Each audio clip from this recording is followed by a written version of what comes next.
Hello everyone. In this short video, I will discuss what are the key differences between big data and predictive analytics. Let us proceed. Purpose: big data, collecting, storing vast amounts of data. Predictive analytics, analyzing historical data to predict outcomes. Focus: big data, managing data volume, variety and velocity. Predictive analytics, generating insights and forecasts. Technology: big data, data lake, Hadoop, cloud storage. Predictive analytics, machine learning, statistical models, and AI tools. Data type: big data, raw data, unstructured data, and structured data. Predictive analytics, processed, cleaned, and historical data.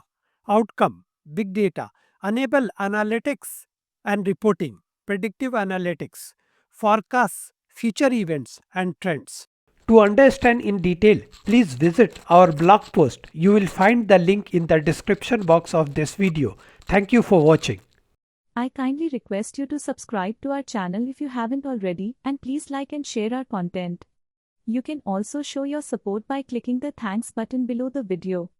Thank you.